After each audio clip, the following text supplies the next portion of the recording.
അപ്പോൾ നിങ്ങൾ ഇനി മുതൽ ചിന്തിച്ചു തുടങ്ങേണ്ടത് നിങ്ങളുടെ ചാനലിൽ എങ്ങനെ വ്യൂസ് വർദ്ധിപ്പിക്കാമെന്നാണ്. ചാനലിൽ സബ്സ്ക്രൈബേഴ്സ് ഇല്ലാത്തതാണോ നിങ്ങളുടെ പ്രശ്നം? സബ്സ്ക്രൈബേഴ്സിനെ എങ്ങനെ വർദ്ധിപ്പിക്കാം എന്നായിരിക്കും നിങ്ങളിപ്പോ ചിന്തിച്ചുകൊണ്ടിരിക്കുന്നത്. എന്നാൽ നിങ്ങൾ ആദ്യം തന്നെ ചെയ്യേണ്ടത് സബ്സ്ക്രൈബേഴ്സിനെ എങ്ങനെ വർദ്ധിപ്പിക്കാം എന്നുള്ള ചിന്ത തന്നെ ഉപേക്ഷിക്കുക എന്നുള്ളതാണ്. എന്താ അങ്ങനെ പറഞ്ഞെന്നല്ലേ? കാര്യമുണ്ട്.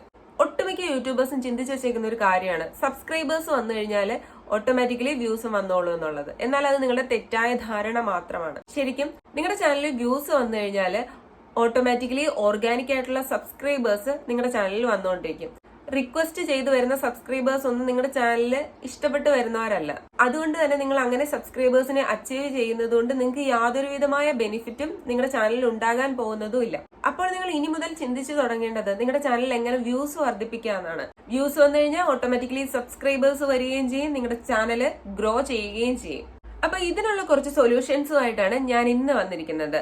ചാനൽ ആദ്യമായിട്ട് വാച്ച് ചെയ്യുന്നവരാണെന്നുണ്ടെങ്കിൽ ഞാൻ ആൻസി യൂട്യൂബ് റിലേറ്റഡ് ആയിട്ടുള്ള കുറച്ച് വീഡിയോസ് നമ്മുടെ ചാനലിൽ ചെയ്തിട്ടുണ്ട്. അത് പുതിയ യൂട്യൂബേഴ്സിന് ഒരുപാട് ഹെൽപ്ഫുൾ ആയിരിക്കും. വീഡിയോ ഇഷ്ടമായ ലൈക്ക് ചെയ്യാനും സബ്സ്ക്രൈബ് ചെയ്യാനും മറക്കല്ലേ. ഒരുപാട് ക്രിയേറ്റേഴ്സും ഫോക്കസ് ചെയ്യുന്നത് സബ്സ്ക്രൈബേഴ്സ് എങ്ങനെ ഇൻക്രീസ് ചെയ്യിക്കാന്നുള്ളതിലാണ്. അവരാരും ചാനലിൽ എങ്ങനെ വ്യൂസ് വർദ്ധിപ്പിക്കാം എന്നുള്ളതിനെ കുറിച്ച് ചിന്തിക്കുന്നില്ല. ശരിക്കും പറഞ്ഞു കഴിഞ്ഞാല് ചാനലിൽ വ്യൂസ് വന്നാൽ ഓട്ടോമാറ്റിക്കലി സബ്സ്ക്രൈബേഴ്സും കൂടും. ഓർഗാനിക് ആയിട്ടുള്ള സബ്സ്ക്രൈബേഴ്സ് കൂടണം എന്നുണ്ടെങ്കിൽ ശരിക്കും ചാനലിൽ വ്യൂസ് വന്നു കഴിഞ്ഞാൽ മാത്രമേ ഓർഗാനിക് ആയിട്ടുള്ള സബ്സ്ക്രൈബേഴ്സിനെ നിങ്ങൾക്ക് കിട്ടത്തുള്ളൂ. നിങ്ങളുടെ ചാനലിൽ വ്യൂസ് സബ്സ്ക്രൈബേഴ്സ് ഇൻക്രീസ് ചെയ്യാനുള്ള ഒന്നാമത്തെ സ്ട്രാറ്റജിയാണ് ഷോർട്സ് അപ്ലോഡ് ചെയ്യാം. കൺസിസ്റ്റന്റ് ആയിട്ട് ഷോർട്സ് അപ്ലോഡ് ചെയ്ത് കഴിഞ്ഞാൽ ഓട്ടോമാറ്റിക്കലി സബ്സ്ക്രൈബേഴ്സും വ്യൂസും കൂടും. എന്നാൽ നിങ്ങളുടെ ചാനലിൽ വ്യൂ ചെയ്യുന്ന ആൾക്കാരെ നിങ്ങൾക്ക് രണ്ടായിട്ട് ഡിവൈഡ് ചെയ്യാൻ പറ്റും. ലോങ് വീഡിയോസ് വാച്ച് ചെയ്യുന്നവരും ഷോർട്ട് വീഡിയോസ് വാച്ച് ചെയ്യുന്നവരും. ഈ ഷോർട്ട് വീഡിയോസിലൂടെ വരുന്ന സബ്സ്ക്രൈബേഴ്സ് നിങ്ങളുടെ ലോങ് വീഡിയോസ് വാച്ച് ചെയ്യാനുള്ള സാധ്യത വളരെ കുറവാണ്. ലോങ് വീഡിയോസിൽ വ്യൂസ് വന്നാൽ മാത്രമേ വാച്ച് അവർ നമുക്ക് കംപ്ലീറ്റ് ചെയ്യാൻ പറ്റത്തുള്ളൂ. അതോടൊപ്പം മോണിറ്റൈസ് ആയി കഴിഞ്ഞാലും ഷോർട്ട് വീഡിയോസിലൂടെ വലിയ റവന്യൂ ഒന്നും കിട്ടത്തില്ല. ലോങ് വീഡിയോസിലും നല്ല രീതിയിൽ എൻഗേജ്മെന്റ് ഉണ്ടാകണം. അങ്ങനെയാണെന്നുണ്ടെങ്കിൽ നിങ്ങൾ ലോങ് വീഡിയോ ക്രിയേറ്റ് ചെയ്യുന്ന സമയത്ത് അതിൽ നിന്നുള്ള ബെസ്റ്റ് ആയിട്ടുള്ളതും എൻഗേജിംഗ് ആയിട്ടുള്ള മൊമെന്റ്സ് എടുത്തിട്ട് നിങ്ങൾ അത് വെച്ചിട്ട് ഷോർട്ട് വീഡിയോസ് അപ്ലോഡ് ചെയ്യാം. അങ്ങനെയാണെന്നുണ്ടെങ്കിൽ ഷോർട്ട് വീഡിയോസ് കണ്ടുവരുന്ന സബ്സ്ക്രൈബേഴ്സ് ഓട്ടോമാറ്റിക്കലി അതിന്റെ ഫുൾ വീഡിയോ വാച്ച് ചെയ്യാൻ വേണ്ടിയിട്ട് നിങ്ങളുടെ ലോങ് വീഡിയോസ് വ്യൂ ചെയ്യും. ലോങ് വീഡിയോസിൽ തന്നെ റീമിക്സ് എന്ന് പറയുന്ന ഓപ്ഷൻ ഉണ്ട്. അതല്ലാതെ ഇൻട്രോ എന്നുള്ള രീതിയിൽ സസ്പെൻസ് ആയിട്ട് നിങ്ങൾക്ക് ഷോർട്ട് വീഡിയോസ് ക്രിയേറ്റ് ചെയ്യാവുന്നതാണ്. രണ്ടാമത്തെ സ്ട്രാറ്റജി എന്ന് പറയുന്നത് പ്രിപ്പയർ YT അൽഗോരിതം. എന്താണെന്നല്ലേ പറയാം. ഒരു 20,000 താഴെ സബ്സ്ക്രൈബേഴ്സ് ഉള്ള നിങ്ങളുടെ കണ്ടന്റ് റിലേറ്റഡ് ആയിട്ടുള്ള കണ്ടന്റ് ചെയ്യുന്ന ക്രിയേറ്റേഴ്സ് ഉണ്ടല്ലോ, അവരുടെ ചാനലിൽ ചെല്ലുക. അവരുടെ ചാനലിൽ വൈറലായിട്ടുള്ള വീഡിയോസ് ഒക്കെ കാണും, അല്ലാത്ത കുറച്ച് വീഡിയോസും കാണും.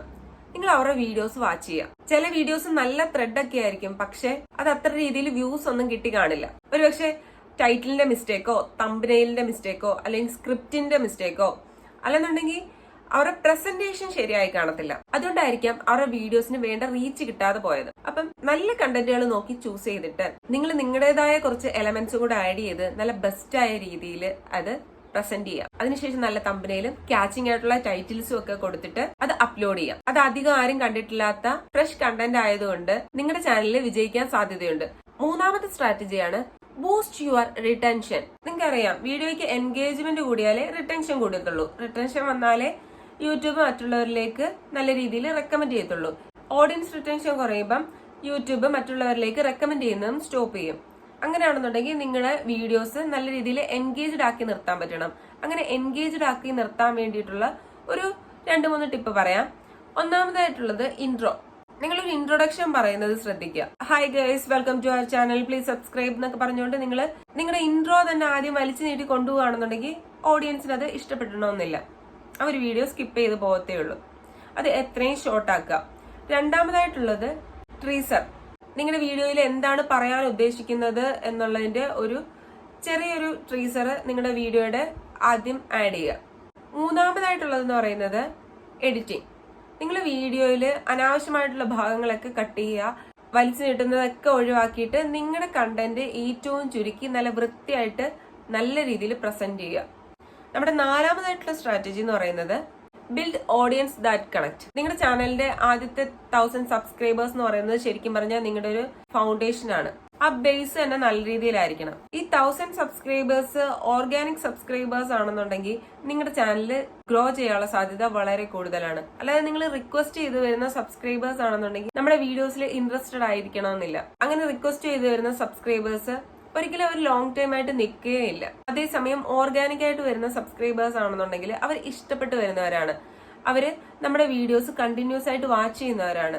അവർക്ക് അവരുടേതായ രീതിയിലുള്ള സംശയങ്ങളൊക്കെ വരുമ്പോൾ നമ്മളുമായിട്ട് കണക്ട് ചെയ്യുകയൊക്കെ ചെയ്യും. അപ്പൊ നമ്മളത് നമുക്കറിയാവുന്ന കാര്യങ്ങൾ നമ്മൾ അവർക്ക് പറഞ്ഞു കൊടുക്കും. അപ്പൊ നമ്മൾ കഷ്ടപ്പെട്ട് വീഡിയോ ഇടുന്നു എന്നുള്ളത് മാറിയിട്ട് നമ്മുടെ ഫാമിലിക്ക് നമുക്ക് അറിയാവുന്ന കാര്യങ്ങൾ പറഞ്ഞു കൊടുക്കുകയാണെന്നുള്ളൊരു മൈൻഡ് സെറ്റിലേക്ക് നമ്മളും വരും. അത് മാത്രമല്ല, ഓഡിയൻസുമായിട്ട് കണക്ഷൻ വരാൻ വേണ്ടിയിട്ട് ലൈവ് സ്ട്രീംസ് ചെയ്യുക. ലൈവ് സ്ട്രീംസിലൂടെ സബ്സ്ക്രൈബേഴ്സും വാച്ചറും ഒക്കെ നമുക്ക് കൂട്ടാൻ പറ്റും. അപ്പൊ നമ്മുടെ ചാനലിലെ വ്യൂസ് കൂട്ടാൻ വേണ്ടിയിട്ടുള്ള ഒരു 4 സ്ട്രാറ്റജിയാണ് നമ്മൾ ഇന്ന് വീഡിയോയിലൂടെ പറഞ്ഞിട്ടുള്ളത്. അപ്പൊ വീഡിയോ ഉറപ്പായിട്ട് നിങ്ങൾക്ക് ഇഷ്ടപ്പെട്ട് കാണുമെന്ന് വിശ്വസിക്കുന്നു. അപ്പൊ വീഡിയോ ഇഷ്ടപ്പെട്ട് കഴിഞ്ഞാൽ ലൈക്ക് ചെയ്യുക, കമന്റ് ചെയ്യുക, സബ്സ്ക്രൈബ് ചെയ്യുക.